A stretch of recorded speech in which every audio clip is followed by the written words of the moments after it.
ਸਤਿ ਸ਼੍ਰੀ ਅਕਾਲ ਜੀ ਸਾਰਿਆਂ ਨੂੰ। Welcome to study Lakshay.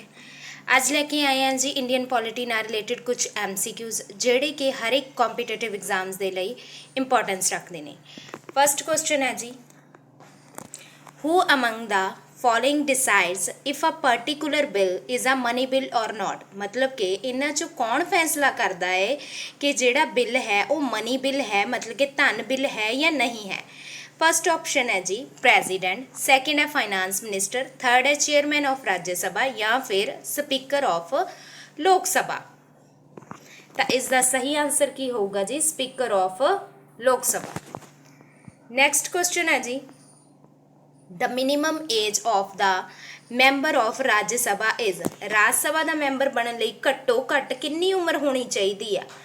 First option है जी 30 साल, सैकेंड है 25 साल, थर्ड है 35 साल तो फोर्थ है 21 साल। इसका सही आंसर है जी राज सभा का मैंबर बनने लई घट्टो घट्ट उम्र है जिहड़ी वो 30 साल होनी चाहिए है, तो लोक सभा का मैंबर बनने लई घट्टो घट्ट उम्र है जिहड़ी वो 25 साल होनी चाहिए है। नैक्सट क्वेश्चन है जी, a federal structure for India was first put forward by the. Bharat लई संघी ढांचा सब तो पहला हेठ लिखिया द्वारा पेश किया गया सी। ऑप्शन फर्स्ट है जी एक्ट ऑफ 1909, सैकेंड है एक्ट ऑफ 1935, थर्ड है एक्ट ऑफ 1947 तो फोर्थ है एक्ट ऑफ 1919। तो इसका सही आंसर आऊगा जी option 4 act of 1919। Next question है जी, who among the following are not appointed by the president of India. इन्हां विचों किसनूं भारत के राष्ट्रपति द्वारा नियुक्त नहीं किया जाता है। किसनूं नहीं किया जाता। फर्स्ट ऑप्शन है जी चीफ जस्टिस एंड जजिज ऑफ हाई कोर्ट नूं, सैकेंड है वाइस प्रेजिडेंट नूं, थर्ड है गवर्नर्स ऑफ स्टेट्स नूं, फोर्थ है चीफ जस्टिस एंड जजिज ऑफ सुप्रीम कोर्ट नूं। तो इसका सही आंसर आऊगा जी वाइस प्रेजिडेंट नूं राष्ट्रपति दे द्वारा नियुक्त नहीं किया जाता, इहदे इलैक्शनस हुंदे नेगे। नैक्सट है जी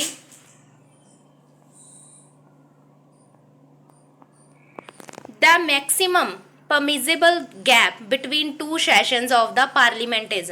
संसद के दो सैशनों विचकार वध तो वध कितना अंतर होना चाहिए है।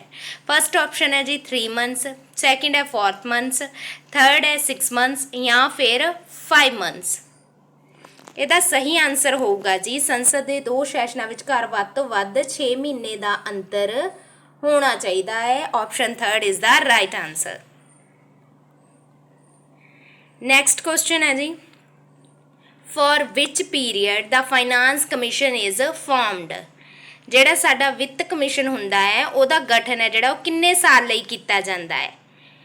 फर्स्ट ऑप्शन है 2 ईयर्स, सैकेंड है 5 ईयर्स, थर्ड ऑप्शन है एवरी ईयर, फोर्थ ऑप्शन है 3 ईयर्स। इसदा सही आंसर होगा फाइनांस कमीशन का गठन है वह 5 साल लई कीता जांदा है। Option second is the right answer. Next question है जी, the term secular was added in the preamble to the Indian Constitution by। भारतीय संविधान की प्रस्तावना विच धर्म निरपक्ष शब्द जोड़िया गया सी किहड़ी अमेंडमेंट के थ्रू। 41st अमेंडमेंट के थ्रू या 44th अमेंडमेंट के थ्रू या 43rd अमेंडमेंट के थ्रू या फिर 42nd अमेंडमेंट के थ्रू।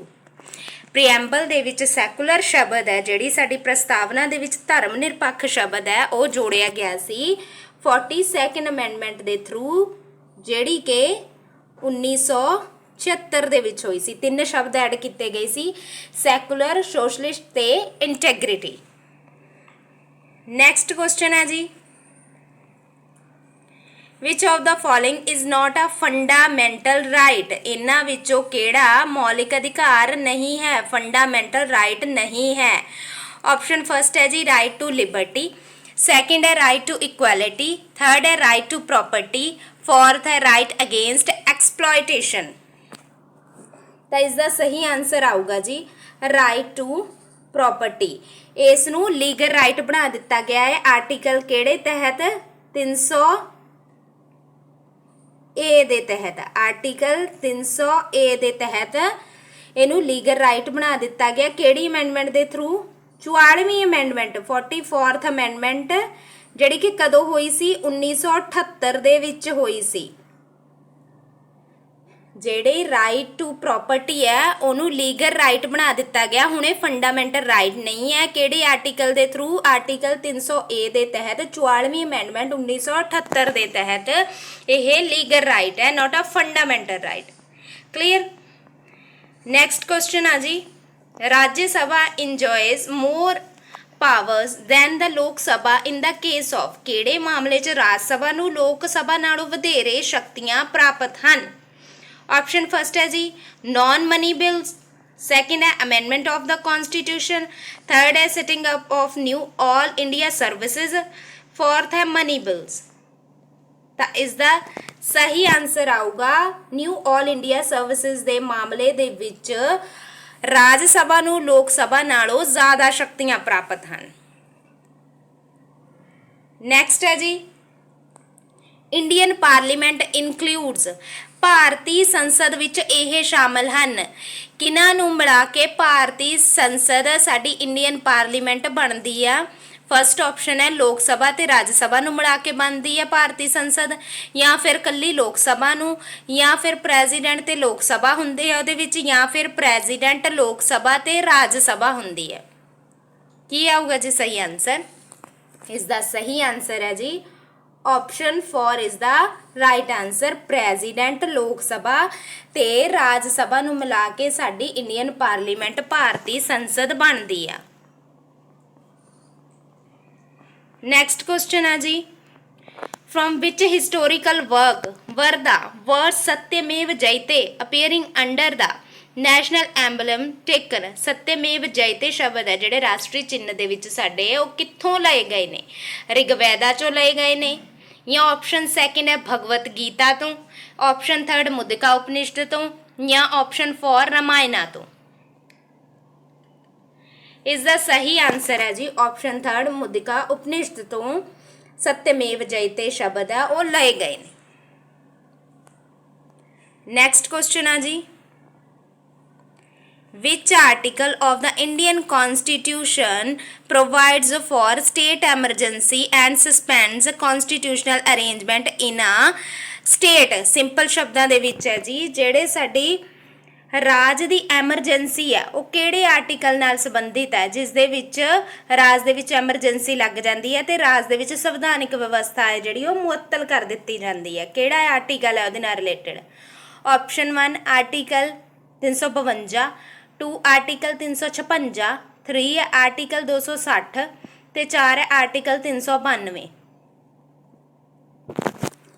ਇਸ ਦਾ ਸਹੀ ਆਨਸਰ ਹੋਏਗਾ ਜੀ ਸੈਕਿੰਡ ਆਰਟੀਕਲ 356 ਤੇ ਫਾਈਨੈਂਸ਼ੀਅਲ ਐਮਰਜੈਂਸੀ ਨਾਲ ਰਿਲੇਟਡ ਕਿਹੜਾ ਆਰਟੀਕਲ ਹੈ ਉਹ ਕਮੈਂਟ ਬਾਕਸ ਦੇ ਵਿੱਚ ਤੁਸੀਂ ਲਿਖ ਕੇ ਦੇਣਾ ਕਲੀਅਰ ਨੈਕਸਟ ਹੈ ਜੀ which Indian state first adopted the 3-tier ਪੰਚਾਇਤੀ ਰਾਜ ਸਿਸਟਮ ਭਾਰਤ ਦੇ ਵਿੱਚ ਕਿਹੜੇ ਰਾਜ ਨੇ ਸਭ ਤੋਂ ਪਹਿਲਾਂ 3 ਪੱਧਰੀ ਪੰਚਾਇਤੀ ਰਾਜ ਪ੍ਰਣਾਲੀ ਨੂੰ ਅਪਣਾਇਆ ਸੀ ਫਸਟ ਹੈ ਬਿਹਾਰ ਸੈਕਿੰਡ ਹੈ ਮੱਧ ਪ੍ਰਦੇਸ਼ ਥਰਡ ਹੈ ਰਾਜਸਥਾਨ ਫੋਰਥ ਹੈ ਉੱਤਰ ਪ੍ਰਦੇਸ਼ ਤਾਂ ਇਸ ਦਾ ਸਹੀ ਆਨਸਰ ਹੋਊਗਾ ਜੀ ਥਰਡ ਰਾਜਸਥਾਨ ਕਦੋਂ 2 ਅਕਤੂਬਰ 1959 ਦੇ ਵਿੱਚ 2 ਅਕਤੂਬਰ 1959 ਦੇ ਵਿੱਚ ਰਾਜਸਥਾਨ ਸੀ ਪਹਿਲਾ ਰਾਜ ਬਣਿਆ ਜਿਸ ਨੇ 3 ਟਾਇਰ ਪੰਚਾਇਤੀ ਰਾਜ ਸਿਸਟਮ ਨੂੰ ਅਪਣਾਇਆ ਤੇ 3 ਟਾਇਰ ਪੰਚਾਇਤੀ ਰਾਜ ਸਿਸਟਮ ਹੈ ਕਿਹੜੀ ਕਮੇਟੀ ਦੇ ਥਰੂ ਆਇਆ ਸੀ ਬਲਵੰਤ ਰਾਏ ਕਮੇਟੀ ਸੀ ਜਿਹੜੀ ਕਿ 1957 ਦੇ ਵਿੱਚ ਆਉਂਦੀ ਹੈ ਕਲੀਅਰ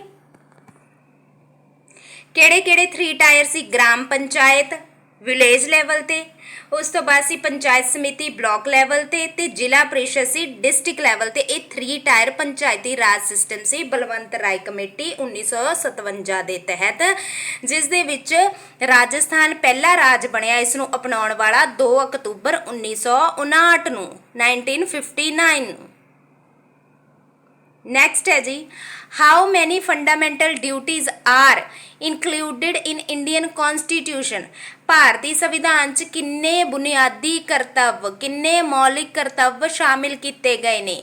ਜਦੋਂ ਅਸੀਂ ਸਾਨੂੰ ਜਦੋਂ ਫੰਡਾਮੈਂਟਲ ਰਾਈਟਸ ਬਾਰੇ ਪਤਾ ਚੱਲਿਆ ਤਾਂ ਸਾਡੀ ਹੁਣ ਇਹ ਵੀ ਬਣਦਾ ਹੈ ਕਿ ਸਾਨੂੰ ਫੰਡਾਮੈਂਟਲ ਡਿਊਟੀਜ਼ ਵੀ ਕੁਝ ਹੋਣੀਆਂ ਚਾਹੀਦੀਆਂ ਨੇਗੀਆਂ ਸਾਡੀਆਂ, ਤਾਂ ਹੀ ਬੈਲੈਂਸ ਬਣੇਗਾ ਨਾ। ਇਹ ਤਾਂ ਨਹੀਂ ਹੈਗਾ ਇਕੱਲਾ ਕਿ ਸਾਡੇ ਸਿਰਫ ਰਾਈਟਸ ਹੀ ਹੋਣ, ਫੰਡਾਮੈਂਟਲ ਰਾਈਟਸ ਹੀ ਹੋਣ ਤੇ ਸਾਡੀ ਡਿਊਟੀ ਕੋਈ ਨਾ ਹੋਵੇ। ਇਸ ਕਰਕੇ ਇਹਨਾਂ 'ਚ ਬੈਲੈਂਸ ਰੱਖਣ ਦੇ ਲਈ ਫੰਡਾਮੈਂਟਲ ਡਿਊਟੀਜ਼ ਵੀ ਇੰਟਰੋਡਿਊਸ ਕੀਤੀਆਂ ਗਈਆਂ ਕਨਸਟੀਟਿਊਸ਼ਨ ਦੇ ਵਿੱਚ। ਤੇ ਪਹਿਲਾਂ ਕਿੰਨੀਆਂ ਡਿਊਟੀਜ਼ ਸੀਗੀਆਂ? ਪਹਿਲਾਂ 10 ਸੀ ਜੀ। ਕਿਹੜੇ ਅਮੈਂਡਮੈਂਟ ਦੇ ਥਰੂ? 42 ਅਮੈਂਡਮੈਂਟ 1976 ਦੇ ਤਹਿਤ। ਉਸ ਤੋਂ ਬਾਅਦ 11ਵੀਂ ਫੰਡਾਮੈਂਟਲ ਡਿਊਟੀ ਆਉਂਦੀ ਹੈ, ਉਹ ਕਿਹੜੀ ਆਉਂਦੀ ਹੈ? 86ਵੀਂ ਅਮੈਂਡਮੈਂਟ 2002 ਦੇ ਤਹਿਤ ਕਿ 6 ਤੋਂ 14 ਸਾਲ ਦੇ ਬੱਚਿਆਂ ਨੂੰ ਐਜੂਕੇਸ਼ਨ ਦਿਲਾਣਾ ਜਿਹੜੀ ਉਹ ਫੰਡਾਮੈਂਟਲ ਡਿਊਟੀ ਦੇ ਅੰਡਰ ਆਏਗਾ। ਤੇ ਹੁਣ ਸਾਡੀ ਜਿਹੜੀ ਫੰਡਾਮੈਂਟਲ ਡਿਊਟੀਜ਼ ਨੇਗੀਆਂ ਉਹ ਕਿੰਨੀਆਂ ਨੇਗੀਆਂ ਟੋਟਲ? 10 ਪਹਿਲਾਂ ਸੀ, ਇੱਕ 86ਵੀਂ ਅਮੈਂਡਮੈਂਟ 2002 ਦੇ ਤਹਿਤ ਆਈ, ਤਾਂ ਕਿੰਨੀਆਂ ਹੋ ਗਈਆਂ ਟੋਟਲ? ਇਹ 11। ਦ right answer is option 4 11। Next ਹੈ ਜੀ, A member of the Union Public Service Commission can be removed by Union Public Service Commission ਦੇ ਕਿਸੇ ਮੈਂਬਰ ਨੂੰ ਕਿਸ ਦੁਆਰਾ ਹਟਾਇਆ ਜਾ ਸਕਦਾ ਹੈ? ਪ੍ਰਾਈਮ ਮਿਨਿਸਟਰ ਦੇ ਦੁਆਰਾ, ਪ੍ਰੈਜ਼ੀਡੈਂਟ ਦੇ ਦੁਆਰਾ, chief justice of the supreme court ਜਾਂ ਫਿਰ chairman of the UPSC। The right answer is president। ਜਦੋਂ ਕਿਸੇ ਵੀ UPSC ਦੇ ਮੈਂਬਰ ਦੇ ਖਿਲਾਫ ਮਿਸਬਿਹੇਵ ਦਾ ਮਾਮਲਾ ਪਾਇਆ ਜਾਂਦਾ ਹੈ ਤਾਂ ਪ੍ਰੈਜ਼ੀਡੈਂਟ ਉਸ ਕੇਸ ਨੂੰ ਰੈਫਰ ਕਰ ਦਿੰਦਾ ਹੈ ਸੁਪਰੀਮ ਕੋਰਟ ਦੇ ਕੋਲ। ਤੇ ਜਦੋਂ ਇਨਵੈਸਟੀਗੇਸ਼ਨ ਹੋ ਕੇ ਵਾਪਸ ਪ੍ਰੈਜ਼ੀਡੈਂਟ ਕੋਲ ਆਉਂਦਾ ਹੈ ਤੇ ਪਾਇਆ ਜਾਂਦਾ ਹੈ ਕਿ ਮਿਸਬਿਹੇਵ ਕੀਤਾ ਗਿਆ ਹੈ ਤਾਂ ਉਸ ਦੇ ਵਿੱਚ ਪ੍ਰੈਜ਼ੀਡੈਂਟ ਹੈ ਜਿਹੜਾ ਉਹ UPSC ਦੇ ਕਿਸੇ ਵੀ ਮੈਂਬਰ ਨੂੰ ਰਿਮੂਵ ਕਰ ਸਕਦਾ ਹੈ। ਕਲੀਅਰ? ਤਾਂ ਸਹੀ ਆਪਸ਼ਨ ਆਏਗਾ ਇਸ ਦਾ ਪ੍ਰੈਜ਼ੀਡੈਂਟ। Next question है जी, the fundamental rights in a constitution are inspired by the constitution of। ਸਾਡੇ ਸੰਵਿਧਾਨ ਵਿੱਚ ਬੁਨਿਆਦੀ ਅਧਿਕਾਰ ਕਿਸ ਦੇ ਸੰਵਿਧਾਨ ਤੋਂ ਪ੍ਰੇਰਿਤ ਹਨ? ਬੁਨਿਆਦੀ ਅਧਿਕਾਰ ਕਿਹੜੇ ਸੰਵਿਧਾਨ ਤੋਂ ਪ੍ਰੇਰਿਤ ਹਨ? ਫਸਟ ਆਪਸ਼ਨ ਹੈ ਯੂਨਾਈਟਿਡ ਕਿੰਗਡਮ, ਸੈਕਿੰਡ ਹੈਗਾ United state of America, third ਹੈ ਜਰਮਨੀ, ਫੋਰਥ ਹੈ ਕੈਨੇਡਾ। ਤਾਂ ਇਸ ਦਾ ਸਹੀ ਆਨਸਰ ਆਊਗਾ ਜੀ USA। option second is the right answer। next question है जी, the writs for the enforcement of fundamental rights are issued by। ਬੁਨਿਆਦੀ ਅਧਿਕਾਰਾਂ ਨੂੰ ਲਾਗੂ ਕਰਨ ਲਈ ਰਿਟਾਂ ਕਿਸ ਦੁਆਰਾ ਜਾਰੀ ਕੀਤੀਆਂ ਜਾਂਦੀਆਂ ਹਨ? ਫਸਟ ਆਪਸ਼ਨ ਦਾ ਪ੍ਰੈਜ਼ੀਡੈਂਟ, ਸੈਕਿੰਡ ਦਾ ਸੁਪਰੀਮ ਕੋਰਟ, ਥਰਡ ਦਾ ਪਾਰਲੀਮੈਂਟ, ਫੋਰਥ ਦਾ ਇਲੈਕਸ਼ਨ ਕਮਿਸ਼ਨ। ਕੀ ਆਏਗਾ ਸਹੀ ਆਨਸਰ ਇਸ ਦਾ? ਬੁਨਿਆਦੀ ਅਧਿਕਾਰਾਂ ਨੂੰ ਲਾਗੂ ਕਰਨ ਲਈ ਰਿਟਾਂ ਜਾਰੀ ਕੀਤੀਆਂ ਜਾਂਦੀਆਂ ਹਨ। ਆਪਸ਼ਨ ਸੈਕਿੰਡ ਦਾ ਸੁਪਰੀਮ ਕੋਰਟ। ਨੈਕਸਟ ਹੈ ਜੀ, according to the Indian Constitution, the vacancy in the office of the President of India shall be filled within। ਭਾਰਤੀ ਸੰਵਿਧਾਨ ਦੇ ਅਨੁਸਾਰ ਭਾਰਤ ਦੇ ਰਾਸ਼ਟਰਪਤੀ ਦੇ ਅਹੁਦੇ ਵਿੱਚ ਖਾਲੀ ਅਸਾਮੀਆਂ ਨੂੰ ਹੇਠ ਲਿਖਿਆਂ ਵਿੱਚ ਭਰਿਆ ਜਾਵੇਗਾ। ਕਿੰਨੇ ਮਹੀਨਿਆਂ ਦੇ ਅੰਦਰ ਅੰਦਰ ਭਰਨਾ ਹੋਏਗਾ? 3 ਮਹੀਨੇ। ਆਪਸ਼ਨ ਸੈਕਿੰਡ ਹੈ 1 ਸਾਲ, ਆਪਸ਼ਨ ਥਰਡ ਹੈ 6 ਮਹੀਨੇ ਜਾਂ ਫਿਰ ਆਪਸ਼ਨ 4 ਹੈ 1 ਮਹੀਨਾ। 3 ਮਹੀਨੇ, 1 ਸਾਲ, 6 ਮਹੀਨੇ ਦੇ ਅੰਦਰ ਭਰਨਾ ਹੋਏਗਾ ਜਾਂ ਫਿਰ 1 ਮਹੀਨੇ ਦੇ।